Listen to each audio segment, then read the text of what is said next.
Hi friends, welcome to ஆச்சியின் அறுசுவை.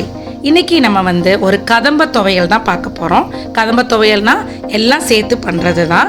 வாங்க அது எப்படி பண்ணுறதுன்னு பார்க்கலாம். அதுக்கு தேவையான பொருட்கள்லாம் இங்கே எடுத்து வச்சுருக்கோம். இதுக்கு 2 கீத்து தேங்காய் எடுத்து வச்சுருக்கேன். இந்த தேங்காய் பார்த்திங்கன்னா நான் முதலையே அரைச்சி வச்சுருந்தேன் கொஞ்சம். அதனால் அந்த தேங்காயும் சேர்த்து வச்சுக்கினேன், வேஸ்ட் ஆகிரும்ன்ட்டு. இதில் ஒரு 2 கீத்து இருக்கும், அந்த அரைச்சதில் ஒரு 2 கீத்து இருக்கும்.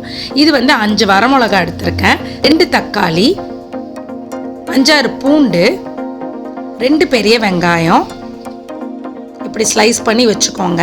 ஒரு கைப்பிடி கருவேப்பிலை, தேவையான அளவு எண்ணெய்.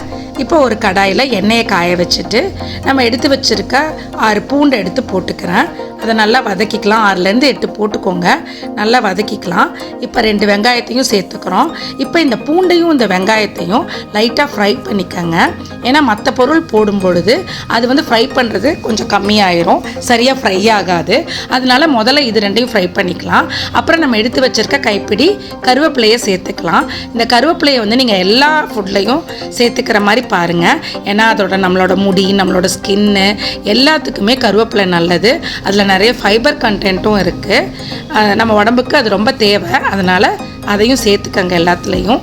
இப்போ நம்ம 5 வரமிளகாயை சேர்த்துக்கலாம்.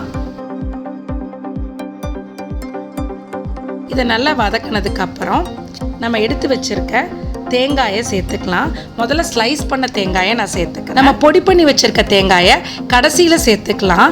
ஏன் கேட்டிங்கன்னா, நான் இப்போவே போட்டேன்னா அடி பிடிச்சிக்கும். அதனால நம்ம கடைசியில் அதை சேர்த்துக்கலாம். இது நம்ம ஏற்கனவே யூஸ் பண்ணுறதுக்காக எடுத்து வச்ச தேங்காய், பாக்கி இருந்ததுனால நான் இதில் சேர்த்துக்கிறேன்.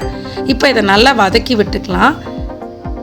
இது கொஞ்சம் வதங்கினதுக்கு அப்புறம் 2 தக்காளி நம்ம ஸ்லைஸ் பண்ணி வச்சுருக்கோம்ல, அதையும் இதில் சேர்த்துக்கலாம்.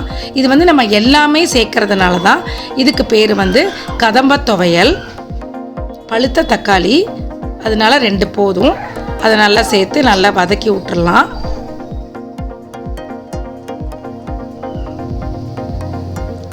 இது நல்லா வதங்கினதுக்கப்புறம் பொடிச்சு வச்சுருக்க தேங்காயை சேர்த்துக்கலாம். கடைசியில் சேர்த்துக்கங்க, இல்லைன்னா மற்றதெல்லாம் வதங்கிறதுக்கு முன்னாடியே இது அடி பிடிச்சிரும். அதனால தான் நான் இப்படி சேர்க்குறேன். நிறைய பேர் மிக்சியில் அந்த உப்பை சேர்த்துக்குவாங்க துவையல் அரைக்கும் பொழுது. பட் இப்படி வதக்கும் போது நம்ம அந்த கல் உப்பை சேர்த்துக்கிட்டோம் அப்படின்னா அந்த இன்க்ரீடியன்ஸ் எல்லாம் நல்லாவே வதங்கும். பாருங்கள், அடிப்பிடிக்க ஆரம்பிக்குது நம்ம அந்த பொடிச்ச தேங்காய் சேர்த்ததுனால. இந்த பாருங்கள், நான் காமிக்கிறேன். அதனால தான் நம்ம கடைசியில் அதை சேர்த்துக்கிட்டோம். இப்போ அதை நல்லா வதக்கிட்டு ஆற வச்சிடலாம். இதுக்கு மேலே நீங்கள் கொத்தமல்லி கூட தூவிக்கலாம். கொத்தமல்லி நீங்கள் வதக்கணும்னு தேவையில்லை, சும்மா கூட சேர்த்துக்கலாம். இப்போ அடுப்பை ஆஃப் பண்ணிவிட்டு அரைச்சிட்டு வந்துடலாம்.